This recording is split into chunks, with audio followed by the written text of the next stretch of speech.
ప్రీతం మెహర్ ప్రభు కృపా కటాక్షంతో అవతార పురుషుడైన మెహర్ బాబా యొక్క జీవిత గాథను మనం ప్రతివారం చదువుకుంటూ ఉన్నాము.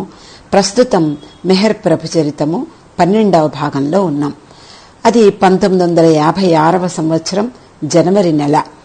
బాబా గోదావరి మాయి కోరికను అనుసరించి సాకోరి వెళ్లారు.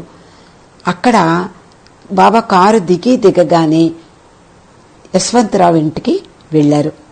అక్కడ నుండి తిరిగి వచ్చి ఉపాసనీ మహారాజ్ సమాధిని సందర్శించారు. సాకోరిలో ఉన్నటువంటి ఆశ్రమ వాసులకు, కన్యులకు ప్రసాదం పంచసాగారు. తర్వాత కొంచెం ప్రసాదాన్ని గోదావరి మాయి నోట్లో పెట్టారు. అనారోగ్యంతో ఉన్న ఒక కన్య దగ్గరకు బాబాను తీసుకువెళ్లారు. ఆమెకు బాబా ప్రసాదం ఇచ్చారు. ఆమె చేతిని తన చేతిలోకి తీసుకున్నారు. ఆమె ముఖాన్ని మృదువుగా నిమిరారు. ఆ తర్వాత అక్కడి నుండి బాబా నౌషర్వాన్ భరూచా ఉండే క్వార్టర్స్కి వెళ్లారు. అతడు కీళ్లవాతంతో బాధపడుతూ బాబా రాక కోసం ఎంతో కుతూహలంతో ఎదురుచూస్తున్నాడు. బాబా తన గదిలోకి రాగానే వెంటనే భరూచా కౌగిలించుకుని కన్నీళ్లు పెట్టుకున్నాడు. బాబాను తను ప్రార్థన చేసే గదిలోకి తీసుకువెళ్లి అక్కడ ఉండే గాడ్ స్పీక్స్ ని బాబాకు చూపించాడు. బాబా, నేను ఈ పుస్తకం చదివాను, కానీ ఇప్పుడు పూర్తిగా మర్చిపోయాను అని చెప్పాడు. అప్పుడు బాబా ఆ పుస్తకాన్ని తన చేతుల్లోకి తీసుకుని మళ్లీ తిరిగి ఇచ్చి, ఇప్పుడు నేను దీనిని స్పృశించాను, ఇంక నువ్వు హాయిగా చదువుకోవచ్చు అని బాబా తనకి సలహా ఇచ్చారు. అతని మంచం మీద కూర్చున్నారు. నేను ఎవరి ప్రక్కన ఎప్పుడూ కూర్చోవడం అనేది చాలా అరుదు. నేనిలా కూర్చున్నందుకు నువ్వెంతటి అదృష్టవంతుడివో కదా, నువ్వు దేని గురించి ఆందోళన చెందకూడదు అని అతనితో అన్నారు. అక్కడి నుండి యశ్వంతరావు ఇంటికి తిరిగి నడుచుకుంటూ వెళ్లారు. బాబాకు భోజనం తయారయ్యిందని చెప్పి గోదావరి మాయి కబురు పంపించింది. బాబా ఆమె గదికి వెళ్లారు. గోదావరి మాయి బాబాకు భోజనం వడ్డించింది. బాబా అంటే ఆవిడికి విపరీతమైనటువంటి ప్రేమ. ఆ ప్రేమతో మరికొద్దిగా తిని బాబా, మరికొంచెం వేసుకో, కొంచెం కూర వేసుకో, కొంచెం అన్నం వేసుకో, ఇలా బ్రతిమాలి కొసరి వడ్డిస్తోంది. బాబా ఆసక్తిగా భుజిస్తూ ప్రతి వంటకాన్ని మెచ్చుకున్నారు. నిజానికి సాక్షాత్తు పరమేశ్వరుడే ఒక శిశువు రూపంలో యశోదామాత ఇంట వెన్నముద్దలు తింటున్నాడా అన్నట్లుగా ఆ దృశ్యం కనిపిస్తోంది. గోదావరి మాయి బాబాకు వడ్డిస్తూనే ఉంది, కానీ బాబా అన్నింటినీ తినలేదు. మనకందరికీ తెలుసు, చాలా తక్కువ తింటారు బాబా. ప్లేట్లో చాలా పదార్థాలు మిగిలిపోయాయి. తన ప్రసాదంగా వాటిని కన్యలందరికీ పంచమని గోదావరి మాయికి చెప్పారు. గదిలో ఉన్న వారందరినీ ఉద్దేశించి బాబా ఇలా చెప్పారు, ప్రపంచంలో అత్యంత పవిత్రమైన హృదయాలలో గోదావరి మాయి హృదయం ఒకటి. నేను గోదావరి మాయిని ఎంతగానో ప్రేమిస్తాను. ఆమె నన్ను ప్రేమించేదానికంటే కూడా మరెంతో అధికంగా నేను ఆమెను ప్రేమిస్తాను అని బాబా చెప్పారు. గదిలో నుండి బయటకు వచ్చి బాబా ఒక చెట్టు కింద కూర్చున్నారు. ఆ కాలంలో స్వామి శివానంద, ఋషికేశ్లో ఉండేటటువంటి స్వామి శివానంద బాబా ఒకసారి ఆయన దగ్గరకు వెడతారు. 2 సార్లు ఆయన ఆశ్రమానికి వెళ్లడం జరిగింది. ఆ శివానంద భక్తురాలు సచ్చిదానంద మాత. ఆవిడ శ్రీలంకలో డివైన్ లైఫ్ సొసైటీని నిర్వహిస్తోంది. ఆమె బాబాను చూడాలని సాకోరి వచ్చింది. బాబాను వ్యక్తిగతంగా కలుసుకోవాలనుకుంది. బాబా ఆమెను ఇరుచిని వెంట రమ్మనమని కొంచెం దూరంగా ఏకాంతంగా ఉండే ప్రదేశానికి వెళ్లి ఆమెతో కాసేపు ప్రత్యేకంగా మాట్లాడారు. తర్వాత బాబా మళ్లీ వచ్చి చెట్టు కింద కూర్చున్నారు. ఒక రబ్బరు బంతిని అడిగారు. ఆ బంతిని తీసుకొచ్చి బాబాకు అందించారు. బాబా తాను విసిరే బంతిని పట్టుకోమని చెప్పి కన్యలకు, అక్కడున్న మరికొందరికి చెప్పారు. బాబా అటు చూస్తూ ఇటు విసరడము, అలాగే ఇటు చూస్తూ అటు బంతిని విసరడము ప్రారంభించారు. కన్యలకు, అక్కడ ఉండేటటువంటి భక్తులకు చాలా తమాషా అనిపించింది. అందరూ వినోదించారు. ఆ తర్వాత వాళ్ళందరినీ భోజనం చేసి రమ్మని చెప్పారు. అక్కడ నుండి యశ్వంతరావు ఇంటికి మళ్లీ వెళ్లారు. బాబాను దర్శించేందుకు అక్కడ చాలా మంది వేచి ఉన్నారు. బాబా అక్కడ కూర్చుని ఉండగా రుస్తుం కాక సంకీర్తన ప్రారంభించాడు. అక్కడున్న వారందరూ బాబాకు మెడలో హారాలు వేస్తూ పూలమాలలు వేస్తూ ఆయనను దర్శించుకున్నారు. ఆ తర్వాత బాబా ఉపాసిని మహారాజ్ కుటీరానికి వెళ్లడము, అక్కడ తన కోసం ఏర్పాటు చేసినటువంటి ఆ సమావేశ పందిరి కింద కూర్చుని ఉన్నారు. గోదావరి మాయ కూడా వచ్చి బాబా దగ్గరలో కూర్చుంది. బాబా అడుగుతారు, నువ్వు భోజనం చేశావా, కన్యలందరికీ ప్రసాదం పెట్టావా అని. ఆమె చిరునవ్వుతూ, భోజనం చేశాను బాబా, వాళ్ళందరికీ ప్రసాదం పంచిపెట్టాను అని చెప్పింది. అవతారం నుండి ప్రసరించే ఆ దివ్య ప్రేమ యొక్క కిరణాలు ఆ ప్రదేశమంతా కూడా నిండిపోయాయట. అదంతా ఒక గొప్ప ప్రేమ వాతావరణం నెలకొని ఉంది. అక్కడున్న వారందరూ కూడా ప్రేమలో మునిగి బాబాతో ఎంతో సన్నిహితంగా అనుభూతి పొందారు. అప్పుడు బాబా ఇలా వ్యాఖ్యానించారు. మెహరాబాద్లో ఇటీవల జరిగిన సహవాస్ కార్యక్రమంలో నా చెంతకు వచ్చిన శిష్యులందరినీ, భక్తులందరినీ ఎన్నో ప్రవచనాలిచ్చాను. వాళ్ళందరూ వినేలాగా ఎన్నో సందేశాలిచ్చాను. కానీ అందులో ఒక సందేశం మాత్రం మీకు నేనిప్పుడు చెప్తాను. అదేమిటి అంటే, లేనిది ఉన్నట్టుగా నటించడం. నటించడం అంటే అర్థమేమిటి? నువ్వు అంతరంగంలో ఏదైతే కావో దానిని నీవు అయినట్లుగా బాహ్యంగా కనపడడం. భగవంతుడు ప్రతి తప్పును క్షమిస్తాడు. కానీ నేనొక నిజాన్ని మీకు ఇప్పుడు చెప్తున్నాను. ఆయన క్షమించనిది ఒకే ఒకటి ఉంది, అదే కపటం, అంటే హిపోక్రసీ. సహవాస్కి 2 నెలల ముందు నాకొక వార్త అందింది. ఇదంతా కూడా బాబా వాళ్ళందరికీ స్వయంగా చెప్తున్నారు. ఉత్తరప్రదేశ్లో ఒక ప్రాంతంలో నా నామ వ్యాప్తికై ఒక వ్యక్తి వెళ్ళాడు. మన అందరికీ తెలుసు, ఆ వ్యక్తి పేరు మెహర్దాస్. ఇతడు బాబా నామ వ్యాప్తి చెయ్యడానికై ఉత్తరప్రదేశ్లో ప్రతి గ్రామంలోకి వెళ్లి అక్కడ గ్రామస్తులందరికీ బాబా నామాన్ని పరిచయం చేస్తూ ఉన్నాడు. ఆ సమయంలో అతడు ఒక గ్రామానికి వెళ్ళినప్పుడు అక్కడ వాళ్ళెవ్వరికీ కూడా బాబా పట్ల శ్రద్ధ చూపించలేదు. కానీ ఆ గ్రామ పెద్ద ఇంట్లో ఒక బిడ్డ అనారోగ్యంతో మంచం మీద ఉంది. మంచి జరుగుతుంది అని ఎవరో చెప్తే ఆ గ్రామ పెద్ద ఈ మెహర్దాస్ని ఆహ్వానించి తన ఇంట్లో సంకీర్తన చేయమన్నాడు. మెహర్దాస్ అతని ఇంట్లో కూర్చుని సంకీర్తన మొదలుపెట్టాడు. చుట్టుపక్కల వాళ్ళందరూ, జనాలందరూ కూడా వచ్చి కూర్చున్నారు. చాలా ఆనందంగా అతన్ని తిలకిస్తున్నారు. ఆ సమయంలో ఆ చంటి బిడ్డ మరణించింది. ఈ మెహర్దాస్ ఏం పర్వాలేదు, ఆ బిడ్డను ఇలా తీసుకురండి అని చెప్పి తన ఒడిలో పడుకోబెట్టుకుని మరింత ఉద్వేగంతో, మరింత భక్తి శ్రద్ధలతో బాబా నామాన్ని, బాబా సంకీర్తనను చేయసాగాడు. కాసేపటికి ఆ బిడ్డ కళ్ళు తెరిచింది, సజీవురాలైంది. అక్కడ వాళ్ళందరూ కూడా ఆశ్చర్యపోయారు. ఈ సమాచారం బాబాకు తర్వాత తెలిసింది. అప్పుడు బాబా అంటున్నారు, ఈ విషయాలన్నీ ఆశ్రమవాసులందరికీ చెప్తూ, ఈ విషయం నాకు సంతోషం కలిగించలేదు. అంటే ఆ బిడ్డను బ్రతికించడానికి నా భక్తుడే అక్కడ మరణించి ఉంటే బాగుండేది అని నాకు అనిపించింది. ఆధ్యాత్మిక పదంలో రిద్ధి సిద్ధి, ఇది 4వ భూమిక సాధకునికి సంక్రమిస్తుంది.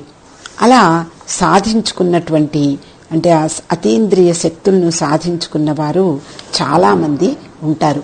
వాళ్ళు చనిపోయిన వారిని తిరిగి బ్రతికిస్తూ ఉంటారు. కానీ అలా చేయడం మాత్రం భ్రాంతిలో, అంటే భ్రాంతిని మరింత పెంచడమే. భ్రాంతిలో ఉన్నటువంటి మానవులను మరింత భ్రాంతికి లోను చెయ్యడమే అని నా ఉద్దేశం. కాబట్టి అలా చెయ్యకుండా ఉంటే బాగుండేది అని నాకు అనిపిస్తుంది. ఇంకా బాబా అంటున్నారు, నా నుండి ఎటువంటి శక్తులను, అలాగే ఎటువంటి ప్రదర్శనను ఆశించవద్దు.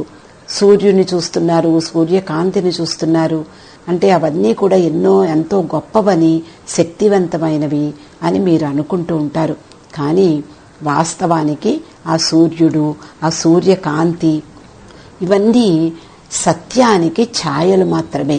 సత్యం అనేది అన్నిటికీ అతీతంగా ఉండేది, శాశ్వతమైనది. కానీ ఇవన్నీ, ఈ సృష్టిలో ప్రతి వస్తువు ఎప్పుడో ఒకప్పుడు నశించవలసిందే.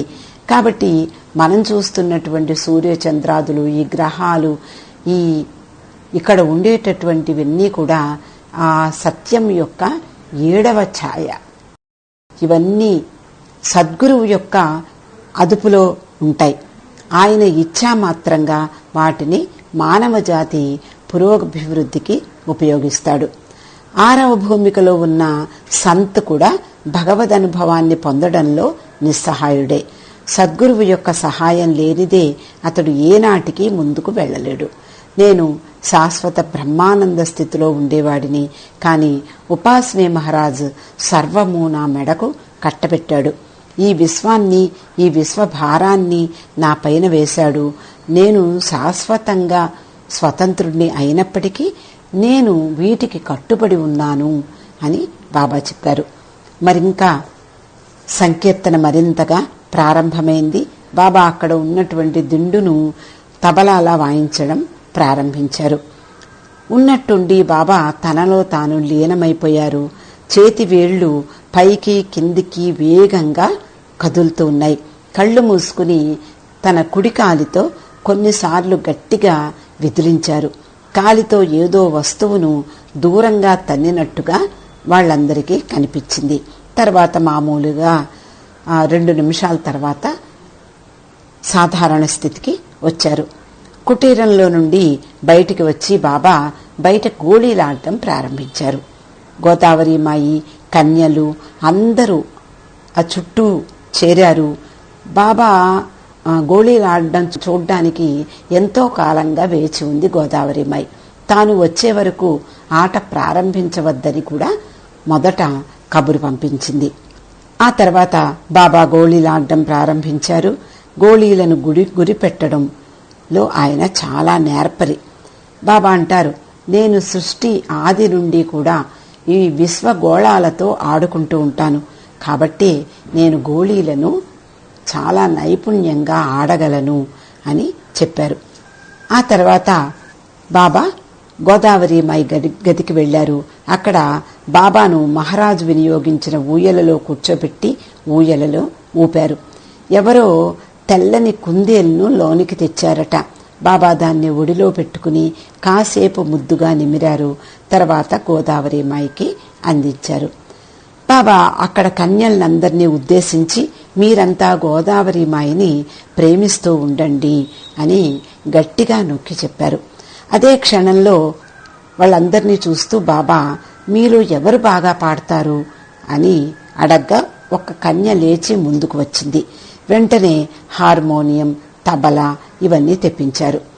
ఈలోగా బాబా గోదావరిమాయిని ఉద్దేశించి, నీ ఆరోగ్యం జాగ్రత్తగా చూసుకో సుమా, వేసవి వేడిలో ఎక్కడికి ప్రయాణం చెయ్యకు, అయినా వేసవిలో ఇక్కడ ఉండడం కూడా చాలా కష్టమే, నీ ఆరోగ్యానికి మంచిది కాదు. మే నెలలో ఎక్కడికైనా ఏదైనా హిల్ స్టేషన్కి వెళ్లి ఉండు అని ఆమెకు సలహా ఇచ్చారు. అక్కడ సంకీర్తన పూర్తయింది. బాబా మళ్ళీ గోదావరిమాయితో అంటున్నారు, నేను 6 నెలల తర్వాత 15 రోజుల పాటు అమెరికా వెడుతున్నాను. 2 రోజులు ఇంగ్లండ్లో ఉంటాను. ఫిబ్రవరి 15 నుండి 1 సంవత్సరం పాటు నేను ఏకాంతవాసంలో ఉండబోతున్నాను. అమెరికా నుండి తిరిగి వచ్చిన తర్వాత నా ఏకాంతవాసాన్ని తిరిగి కొనసాగిస్తాను. అది 1957 ఫిబ్రవరి 15 వరకు కొనసాగుతుంది. ఈరోజు నేను చాలా సంతోషంగా ఉన్నాను. మీరందరూ కూడా గమనించే ఉంటారు. నేను గోళీలాడాను, బంతి ఆట ఆడాను, మీతో హాస్య సంభాషణలు చేశాను. కానీ నిజానికి మీలో ఏ ఒక్కరికి నేను చేయవలసినటువంటి పని, అలాగే నేను చేస్తున్నటువంటి విశ్వ కార్యం గురించి ఎంత మాత్రం తెలీదు. నేను ఆ కృష్ణుణ్ణే, ఆ రాముణ్ణే. ఇంకా ఎంతో మంది అవతార పురుషులు ఉన్నారు, వాళ్ల గురించి మీరు వినే ఉంటారు. ఆ అవతార పురుషులు కూడా నేనే అని బాబా చెప్పారు. అప్పుడు బాబా శత్రుఘ్న కుమార్ని పిలిచి కృష్ణుడు యొక్క కథను వీళ్ళందరికీ వివరించమని చెప్పారు. శత్రుఘ్న కుమార్ ఒక సంఘటన గురించి ఇలా చెప్పడం ప్రారంభించాడు. మహాభారతంలో భారత యుద్ధం ముగిసిన తర్వాత ఉత్తరకు జన్మించిన పరీక్షిత్తు విగత జీవుడై పుట్టాడు. ఈ విషయాలు మనము భారతంలో వినే ఉంటాం. అంటే అందరూ కృష్ణుడిని ప్రార్థిస్తారు.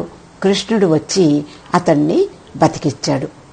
ఆయన ఏం చెప్పిన మాటలేమిటో ఇక్కడ చెప్తున్నాడు శత్రుఘ్న కుమార్. కృష్ణుడు అంటాట, నేనెప్పుడూ అద్భుతాలు చెయ్యలేదు, కానీ నేనింతవరకు అసత్యం కూడా చెప్పలేదు. ఇంతవరకు ఇచ్చిన మాటను కూడా నిలబెట్టుకుంటూనే ఉన్నాను. ఇతరులకు ఎటువంటి హాని చెయ్యలేదు. అలా నిజంగా నేను అయినట్లయితే ఈ బిడ్డ బతుకుగాక అని అన్నాడు. అందరికీ ఆశ్చర్యం కలిగేలా ఆ బిడ్డ సజీవుడయ్యాడు. కానీ కృష్ణుడు చెప్పిన మాటలు అందరికీ తెలుసు. కృష్ణుడు నిజానికి అనేక లీలలను ప్రదర్శించాడు. అలాగే చాకచక్యంగా చమత్కారంగా మాట్లాడేవాడు. సమయానికి అనుకూలంగా కుంటెతనాన్ని ప్రదర్శించేవాడు. ఇచ్చిన మాటను నిలబెట్టుకోవడం ఆయన అనుకున్నప్పుడే జరిగేది. ఎక్కడికక్కడ దుష్ట సంహారం కూడా చేశాడు. ఇవన్నీ బాహ్య చేష్టలు, అందరికీ కనిపించేవి. కానీ మానవ రూపంలో ఈ మాయలోకి భగవంతుడు వచ్చినా కూడా మాయకు అంటకుండా ఉంటాడు. ద్వంద్వాలకు ఆయన అతీతుడు. ఇవి సామాన్య మానవులకు తెలియని విషయాలు. ఆయన చేసిన పనులన్నీ వాస్తవానికి నిజంగా కనిపిస్తాయి. ఇదంతా ఆయన లీలలుగా గ్రహించలేరు. అందువలన కృష్ణుడు పరీక్షిత్తుని సజీవునిగా చెయ్యడానికి తానెప్పుడు మహిమలు చెయ్యకపోతే, అసత్యం ఆడకపోతే, ఇచ్చిన మాటను నిలబెట్టుకున్నవాడైతే, ఇతరులకు ఎలాంటి హాని చెయ్యకపోతే ఈ బిడ్డ బతుకుగాక అని చెప్పాడు. అంటే మన దృష్టిలో కృష్ణుడు అబద్ధాలు చెప్పడం ఇవన్నీ కూడా మనం భారతంలో చదువుకుంటూ ఉంటాం. అనేక మందిని ఆయన సంహరించాడు. అంటే వాళ్ళ ప్రయోజనం కోసమే ఆయన సంహరించినప్పటికీ కూడా అతడు అంటే మనందరికీ అంటే బయట వాళ్లకు కనిపించే కృష్ణుడి యొక్క ప్రవర్తన వేరుగా ఉంటుంది. నిజానికి కృష్ణుడు ఆజన్మ బ్రహ్మచారి. అంతమంది భార్యలు ఉన్నా కూడా ఆజన్మ బ్రహ్మచారి. అంటే ఈ మాయా ప్రపంచానికి అంటడు అవతార పురుషుడు. కాబట్టి వీటిని అర్థం చేసుకోవాలి అంటే ఈ యుగంలో అవతార పురుషుడైన మెహర్ బాబా అనేక సందేశాలు ఇచ్చారు. అవతార పురుషుడు గురించి, సద్గురువు గురించి, వాళ్ళ యొక్క పనితీరు గురించి అనేక విషయాలు మనందరికీ కూడా సందేశాల ద్వారా చెప్పడం జరిగింది.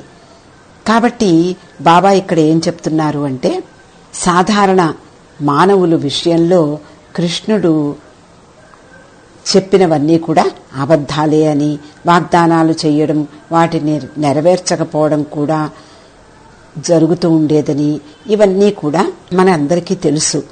బాబా అంటారు, నేను వీటన్నిటికీ అతీతుడిననే విషయం మరవకండి. అందువలన నేను చేసే ప్రతి వాగ్దానాన్ని నెరవేర్చి తీరుతాను అన్నారు.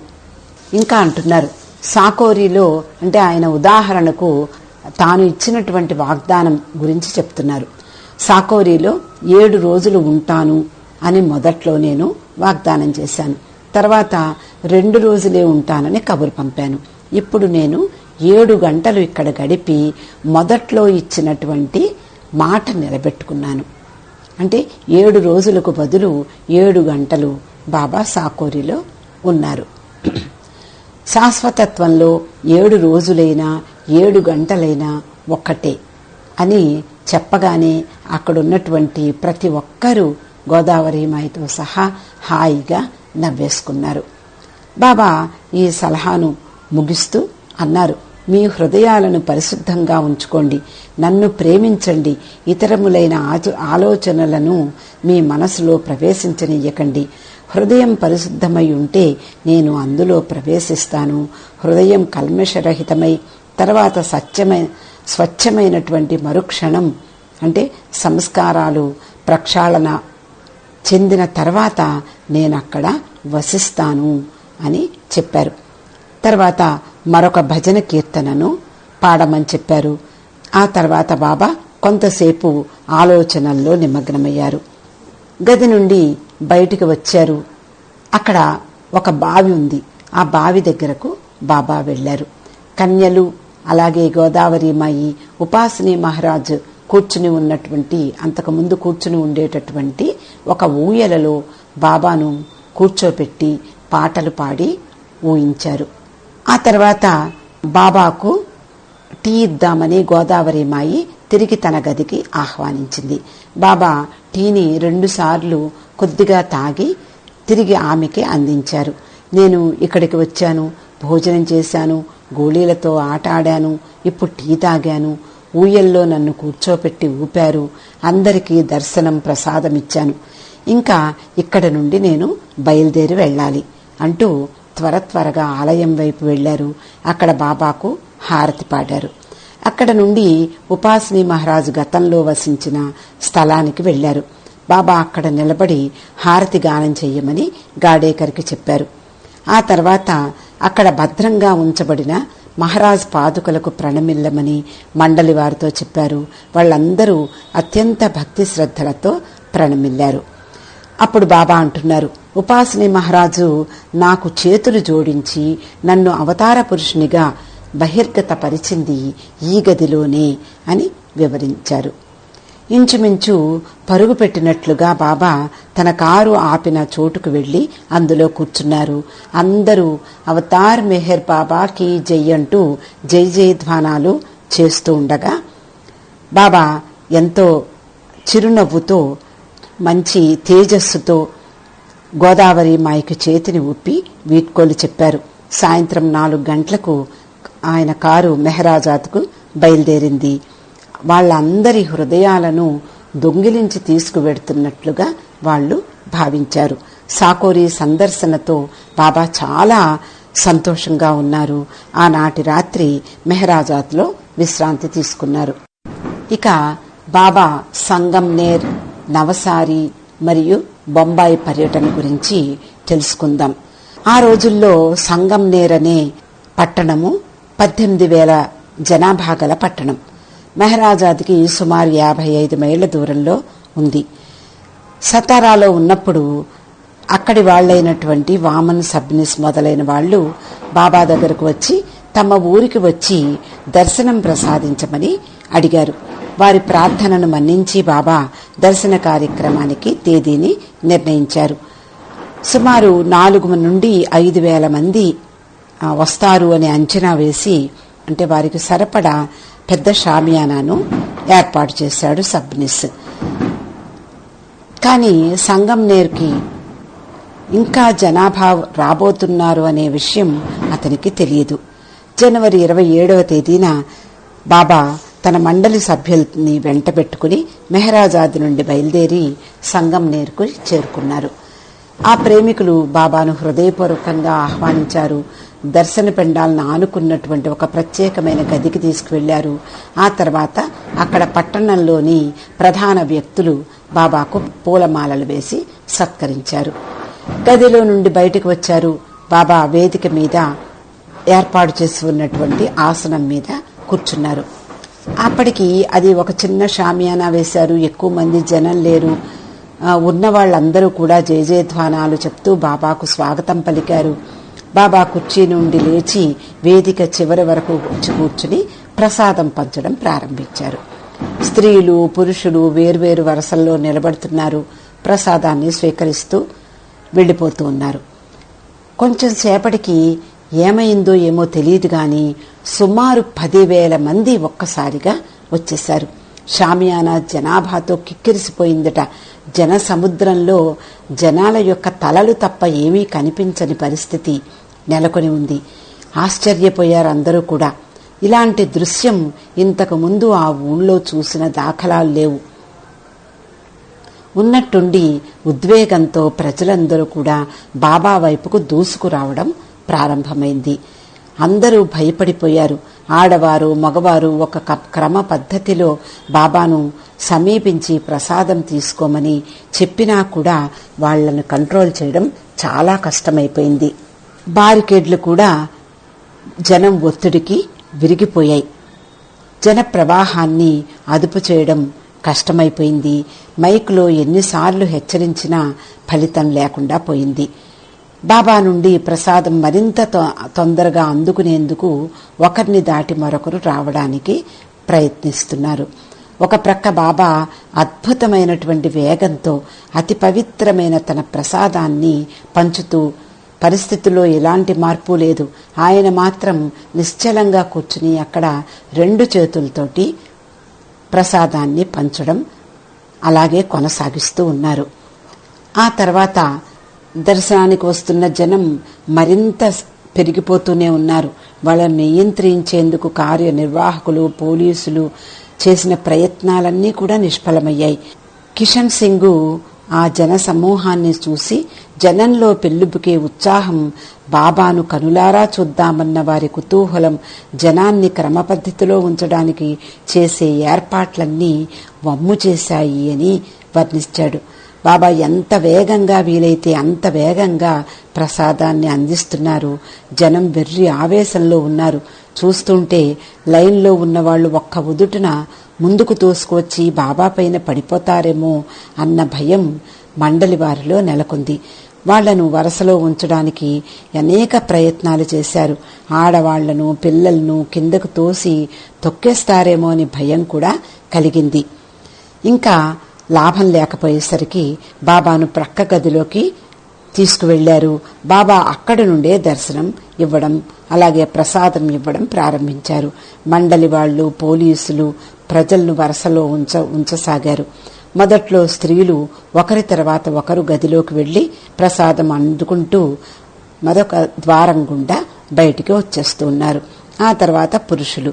ఇలా బాబా సంగంనేర్లో జరిగేటటువంటి దర్శన కార్యక్రమం మొదట 2 గంటలు మాత్రమే కేటాయించారు. కానీ ఆగకుండా 4 గంటల సేపు ప్రసాదం పంచిపెట్టినప్పటికీ కూడా ఇంకా ఉండిపోయారు జనాలు. ఇక్కడికి ఈరోజు ఆపుకుందామండి. అవతార్ మెహర్.